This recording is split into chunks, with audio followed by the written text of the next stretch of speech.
Hello friends, நான் தான் உங்களுடைய ஏபி. நிறைய பேர் எதிர்பார்த்துட்டு இருக்கிற ஒரு தருணம் நம்ம தூங்கிட்டு இருக்கிற நேரத்தில் நடந்திருக்கு நேற்று நைட்டு. என்ன அப்படின்றத பார்க்கும்போது ஒரு வழியாக ஃபைனலாக வந்துட்டு இந்தியா பாகிஸ்தானை அட்டாக் பண்ணியிருக்கு. நேற்று விடிய காலையில் 1:44க்கு இந்த ஒரு அட்டாக் வந்துட்டு கிட்டத்தட்ட 9 இடங்களை வந்துட்டு பண்ணப்பட்டிருக்கு. இந்த அட்டாக் முழுக்க வந்துட்டு எந்த ஒரு சிவிலியன் பிளேஸ், அதாவது பொதுமக்கள் வாழ்கிற இடமோ இல்லைனா வந்துட்டு பாகிஸ்தான் மிலிட்ரி பேஸையோ எங்கேயுமே நம்ம இந்தியா மிலிட்ரி வந்துட்டு தாக்கவே இல்லைங்க. இது முழுக்க முழுக்க இந்தியாவுக்கு எதெல்லாம் அச்சுறுத்தக்கூடிய ஒரு டெரரிஸ்ட் கேம்ப்லாம் எங்க இருக்கோ அதை எல்லாத்தையுமே பாயிண்ட் பண்ணி கிட்டத்தட்ட 9 இடங்களை மார்க் பண்ணி சரியா துல்லியமா 9 இடங்களை அட்டாக் செஞ்சிருக்காங்க. ஸோ இந்த ஒரு விஷயம் வந்துட்டு ஒரு மிகப்பெரிய ஒரு வெற்றியா நம்ம இந்தியா சைட்ல இருந்து பார்க்கப்படுற ஒரு விஷயமா இருக்கு. இன்னைக்கு காலைல எழுந்ததுமே உலகம் முழுக்க இதுதான் ஒரு மிகப்பெரிய ஒரு டாக்கா இருக்கு.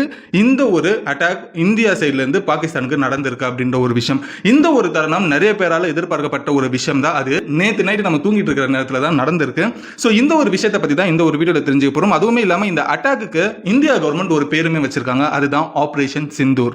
இந்த ஆபரேஷன் சிந்தூர் அப்படின்ற ஒரு பேர் வந்துட்டு ஒரு ரொம்ப ஆழமான ஒரு அர்த்தம் கொண்ட ஒரு பேரா இந்த ஒரு அட்டாக்கு வச்சிருக்காங்க. இந்த ஆபரேஷன் சிந்தூர் அப்படின்ற ஒரு பேருக்கான அர்த்தம் என்ன அப்படின்றதுமே சேர்ந்து தெரிஞ்சுக்க போறோம். நேற்று நைட்டு நம்ம தூங்கிட்டு இருக்கிற நேரத்தில் பாகிஸ்தானுக்கும் இந்தியாவுக்கும் அப்படி என்ன ஒரு போர் விஷயம் அப்படின்றது நடந்தது அப்படின்றது கம்ப்ளீட் டீட்டெயிலா வழக்கம் போல 10 நிமிஷத்துல தெரிஞ்சுக்க போறோம். ஸோ வாங்க வீடியோக்குள்ள போகலாம். நான் தான் உங்களோட ஏபி and welcome to our channel. இன்னும் நம்ம சேனல் சப்ஸ்கிரைப் பண்ணலாம், உடனே சப்ஸ்கிரைப் பண்ணிக்கோங்க. அப்போதான் இது போல உலகத்தில் நடக்கிற பல விஷயங்கள் நீங்க தூங்கிட்டு இருக்கிற நேரத்தில் நடந்திருந்தா அடுத்த நாள் நீங்க வெறும் 10 நிமிஷத்துல ரொம்ப ஷார்ட் அண்ட் ஸ்வீட்டா தெரிஞ்சுக்கலாம் இந்த சேனல் மூலமா. அதுக்கு உங்களோட சப்போர்ட்டை சப்ஸ்கிரைப்ன்ற ஒரு விஷயத்துல காமிச்சுக்கோங்க.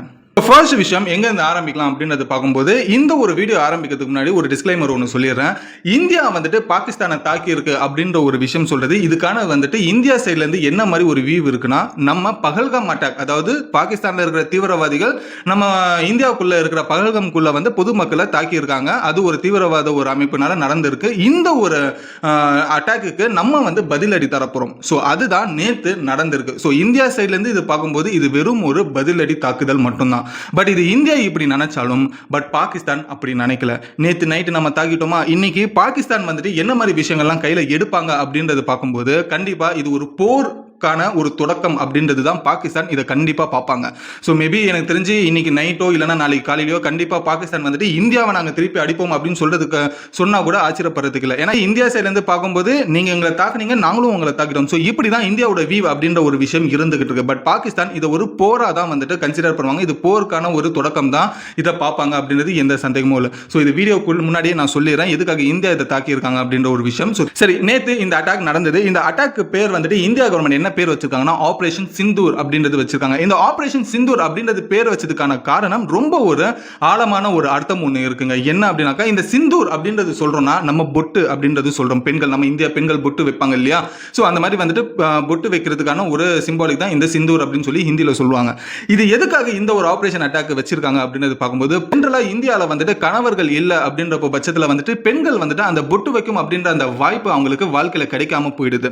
ஸோ இதுக்காக வந்துட்டு காரணமா இருந்த இந்த பகல்காம் அட்டாக்ல கிட்டத்தட்ட 28 பெண்கள் வந்துட்டு அவங்களோட கணவர்களை இழந்திருக்காங்க இந்த பகல்காம் அட்டாக்ல. சோ கிட்டத்தட்ட 28 பெண்களுக்கும் இந்த பொட்டு வைக்கும் அப்படின்ற இந்த வாய்ப்பு கிடைக்காம போயிருக்கு இந்த ஒரு பகல்காம் அட்டாக்கை செஞ்ச இந்த 4 பேர்னால. சோ இதுக்காக பதிலடி கொடுக்கணும்னு சொல்லி இந்தியா என்ன நினைக்கிறாங்கன்னா, இந்த 28 பெண்களுக்கான இந்த பொட்டை எவன் வந்துட்டு கலைச்சானோ அவனோட ரத்தம் வந்துட்டு இந்த ஒரு பெண்களுக்கு ஒரு கிஃப்டா இந்த ஒரு தாக்குதல்ல கொடுக்கணும் அப்படின்றது சொல்லி இதுக்காக தான் இந்த ஒரு அட்டாக்கை ஆபரேஷன் சிந்தூர் அப்படின்னு சொல்லி இதுக்கான ஒரு பதிலடியா இந்தியன் கவர்மெண்ட் சைட்ல இருந்து பாகிஸ்தானுக்கு கொடுத்திருக்காங்க அப்படின்றது தெரிஞ்சுக்கங்க. சோ இதுக்காக தான் ஆபரேஷன் சிந்தூர் அப்படின்னு சொல்லி இந்த ஒரு அட்டாக்கை நடத்தி இருக்காங்க. 28 பெண்களுக்கான அந்த பொட்டு அப்படின்றது அவங்களை விட்டு போயிடுச்சு இல்லையா இந்த பகலாம் அட்டாக்னால. ஸோ அதுக்கான ஒரு பதிலடியா தான் இந்த ஒரு ஆபரேஷனுக்கு இந்த ஒரு பேரை வச்சிருக்காங்க அப்படின்றது தெரிஞ்சுக்கங்க. கேட்கவே ரொம்ப ஒரு ஆழமான ஒரு விஷயமா இருக்குல்ல.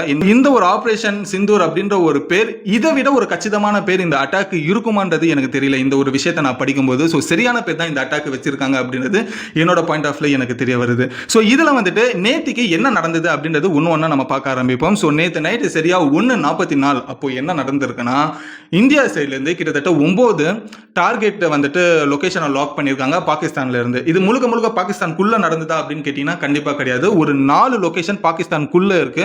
மீதி இருக்கிற 5 லொகேஷன் வந்துட்டு பாகிஸ்தான் கண்ட்ரோல்ல இருக்கிற, அதாவது பாகிஸ்தான் ஆக்கிபைடு காஷ்மீர்னு இருக்கு இல்லையா, ஒரு சில பகுதிகள் காஷ்மீர் வந்து பாகிஸ்தான் கண்ட்ரோல்ல இருக்கும். ஸோ அந்த மாதிரி ஒரு இடங்கள்ல ஒரு 5 இடத்தை வந்துட்டு லாக் பண்ணியிருக்காங்க. இந்த 9 இடமும் எதுக்காக லாக் பண்ணியிருக்காங்க அப்படின்னு பார்க்கும்போது இந்த 9 இடமும் இந்தியா இந்தியாவுக்கு எந்த நேரம் வேணாலும் அச்சுறுத்தல் வரதுக்கான வாய்ப்புகள் இருக்கு. ஸோ இந்த 9 இடங்கள்ல இருக்க டெரரிஸ்ட் கேம்பை நம்ம பாயிண்ட் பண்ணி இதை வந்துட்டு ஷார்ட் அவுட் பண்ணணும் அப்படின்னு சொல்லி தான் இந்தியன் ஆர்மியோட ஒரு பிளானாக இருந்தது. ஸோ நேற்றுக்கு இதுதான் எக்ஸிக்யூட்டிவ்மே பண்ணியிருக்காங்க. ஸோ நம்ம சைட்ல இருந்து நான் வீடியோ பார்க்கும்போது எல்லாமே மிசைல் சவுண்ட் தான் கேட்க ஆரம்பிச்சது. எனக்கு தெரிஞ்சு இந்தியா சைட்ல இருந்து மிசைல்ஸை தான் அட்டாக் பண்ணியிருக்காங்க, மிசைல்ஸ் விட்டு அட்டாக் பண்ணியிருக்காங்க. ஸோ கிட்டத்தட்ட 9 இடங்கள்ல டெரரிஸ்ட் கேம்பை வந்துட்டு அட்டாக் பண்ணியிருக்காங்க. இதுல கிட்டத்தட்ட 15க்கும் மேற்பட்ட பேர் வந்து இன்ஜூரி ஆயிருக்காங்க அப்படின்ற ஒரு விஷயம் சொல்லப்படுது. இதுல கிட்டத்தட்ட ஒரு 4 இருந்து 5 பேர் வந்துட்டு உயிரிழந்திருப்பாங்க அப்படின்றது இன்னைக்கு காலையில 6 மணி 7 மணி வரைக்கும் இதுதான் ஒரு அப்டேட்டா இருக்கு. இதோட டெத் கவுண்ட் அப்படின்றது மேபி இன்க்ரீஸ் ஆகலாம். ஓகேங்களா? ஸோ இது வரைக்கும் இன்னைக்கு காலையில 6ல இருந்து 7 மணி வரைக்கும் வந்த ஒரு டெத் கவுண்ட், அதுக்கப்புறமா இன்ஜுரியோட கவுண்ட்ஸ் மட்டுமே இது மட்டுமே இருக்கு.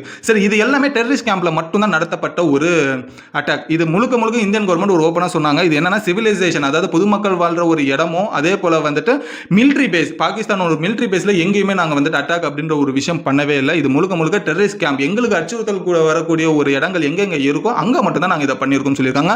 அங்க மட்டும் தான் அவங்க தாக்குதலும் பண்ணியிருக்காங்க. கிட்டத்தட்ட இந்த 9 இடங்கள் இப்போ நீங்க பார்த்துட்டு இருக்கீங்க இல்லையா, இந்த ஒரு இடங்கள் தான். உதாரணத்துக்கு வந்துட்டு முசாஃபர்பாத், அதுக்கப்புறமா அஹமது ஷரீக், கோட்லி, அதுக்கப்புறமா பாக், முர்தேக் அப்படின்னு சொல்லப்படுற இந்த மாதிரி ஒரு 9 லொகேஷன் டார்கெட் பண்ணி தான் இந்த ஒரு அட்டாக் அப்படின்றது நடந்திருக்கு. இப்போ நீங்க பார்த்துட்டு இருக்கிற இந்த சேதங்கள் தான் நேற்றுக்கு நம்ம பண்ண அந்த ஒரு அட்டாக்கான ஒரு சேதங்கள் அப்படின்றது சொல்லப்படுது. இதுல வந்துட்டு பொதுமக்களும் ஒருத்தர் 2 பேர் பாதிக்கப்பட்டிருக்காங்க அப்படின்னு சொல்லி ஒரு சைடில் நியூஸ்லையுமே பார்க்க முடியுது. பட் அதில் இந்த மாதிரி ஒரு அட்டாக் நடக்கும்போது சில சிவிலியன்ஸுமே அஃபெக்ட் பண்ணப்படுறாங்க அப்படின்றது தான் ஒரு வருத்தமான ஒரு விஷயம். ஸோ இதுதான் பாகிஸ்தானில் நேற்று நைட்டுமே நடந்திருக்கு. பட் ஒரு உயிர் போனாலும் அது உயிர் தானே, அதுவும் பொதுமக்கள் அப்படின்ற பட்சத்தில் இது வந்துட்டு கண்டிப்பாக நம்ம ஒரு சைடில் வந்துட்டு வருந்தக்கூடிய ஒரு விஷயமா இது இருக்கு. சரி, இது எல்லாமே நேற்று நடந்து முடிஞ்சிச்சு. ஸோ இப்போ பாகிஸ்தானோட ரியாக்ஷன் எப்படி இருக்கும் அப்படின்றத பார்க்கும்போது இது டெஃபினட்டா இந்தியா பாகிஸ்தானை தாக்குன்றது பாகிஸ்தானில் இருக்கிற டிஃபென்ஸ் மினிஸ்டருக்கே தெரியும். பட் அப்படி தெரிஞ்சும் அவங்க எல்லாருமே ஊர் முழுக்க சைரன்ஸ் எல்லாத்தையுமே இன்ஸ்டாலுமே பண்ணியிருக்காங்க. அங்கே இருக்கிற பொதுமக்கள் ஆல்ரெடி அலர்ட்டுமே பண்ணியிருக்காங்க. பட் அந்த அலர்ட் பண்ணது எல்லாமே, சைரன் வச்சது எல்லாமே இன்னைக்கு நேற்று நைட்டு தான் வந்துட்டு அதுக்கான ஒரு விஷயம் அப்படின்றது ஒரு தெரிஞ்சது. பட் இது எல்லாமே பாகிஸ்தானுக்கு நடந்து முடிஞ்சதுக்கு அப்புறமா இப்போ பாகிஸ்தானுடைய ரியாக்ட் எப்படி இருக்கும் அப்படின்றப்போ இது திரும்பியும் நம்ம பதிலடி கொடுக்கணும் அப்படின்ற ஒரு முயற்சியில் இறங்குறதுக்கான வாய்ப்புகள் அதிகமாக இருக்கு. ஸோ நம்ம வந்துட்டு தாக்கிட்டோம் அப்படின்ற பட்சத்தில் திரும்பியும் பாகிஸ்தான்ல இருந்து ஒரு தாக்குதல் வரும்ன்றது நம்மளோட இந்தியன் கவர்மெண்ட்டுக்குமே சரி, நம்மளோட ஆர்மிஸுக்குமே சரி, அதுக்கப்புறமா நம்மளோட மக்கள் எல்லாருக்குமே இந்த மாதிரி ஒரு விஷயம் திரும்பியும் ஒரு தாக்குதல் அடுத்த ஒரு விஷயம் நடக்கும்ன்றது கன்ஃபார்மாக தெரியும். பட் இதோட தொடர்ச்சியா நம்ம இந்தியன் கவர்மெண்ட்டும் என்ன சொல்லுது அப்படின்றப்ப பார்க்கும்போது நம்ம வந்துட்டு மோக் ட்ரையல் ஒன்று பண்ணணும், எல்லா மக்களுமே எல்லா ஸ்டேட்ல இருக்கிற மக்களுக்குமே வந்துட்டு மாக் ட்ரையல் அப்படின்ற ஒரு விஷயம் வந்துட்டு பண்ணி தயாரா வைக்கணும் அப்படின்ற ஒரு விஷயம் சொல்லப்படுது. இந்த மாக் ட்ரையல் அப்படின்றது நம்ம கடைசியா எப்போ பண்ணோம் அப்படின்றது பார்க்கும்போது 1971ல, அதாவது பங்களாதேஷ்க்கு வந்துட்டு நம்ம இண்டிபெண்டன்ஸ் வாங்கி கொடுத்தோம், அதாவது சுதந்திரம் வாங்கி கொடுத்தோம் பாகிஸ்தான் கிட்ட இருந்து. எதுக்காக பங்களாதேஷ் பாகிஸ்தான் கிட்ட இருந்து சுதந்திரம் வாங்கினாங்க அப்படின்னா பாகிஸ்தான் வந்து அவங்களோட மதர் லாங்குவேஜா இருக்கிற விஷயத்தை வந்துட்டு பங்காளம் பேசுறவங்க கிட்ட வந்துட்டு திணிச்சுக்கிட்டே இருக்காங்க. ஸோ இதனால வந்துட்டு ஆல்ரெடி பங்களாதேஷ் வந்துட்டு வெஸ்ட் பாகிஸ்தானா இருந்தது. ஸோ இதனால என்ன பண்ணாங்கன்னா வந்துட்டு எங்களுக்கு வந்துட்டு பாகிஸ்தான் கூட இருக்க பிடிக்கல, ஸோ அதனால எங்களுக்கு வந்து தனி நாடா வேணும்னு சொல்லி வெஸ்ட் பாகிஸ்தான் வந்துட்டு பங்களாதேஷ் மாறின ஒரு கதையா இருக்கு. ஸோ அவங்களுக்கு சப்போர்ட் பண்ணாதான் நம்ம இந்தியா, ஸோ இந்தியா வந்துட்டு வெஸ்ட் பாகிஸ்தானை வந்துட்டு சப்போர்ட் பண்ணி ஒரு போரை ஜெயிச்சு அதுக்கப்புறம் பங்களாதேஷ் அப்படின்னு சொல்லி ஒரு புது நாடா உருவாகி நம்ம இண்டிபெண்டன்ஸ் வாங்கி கொடுக்கும். ஸோ இது 1971ல நடக்கும்போது இதே போல ஒரு மாக் ட்ரையல் வந்துட்டு இந்தியா முழுக்க நடத்தப்பட்டுச்சு அப்படின்ற ஒரு வரலாறு அப்படின்றது இருக்கு.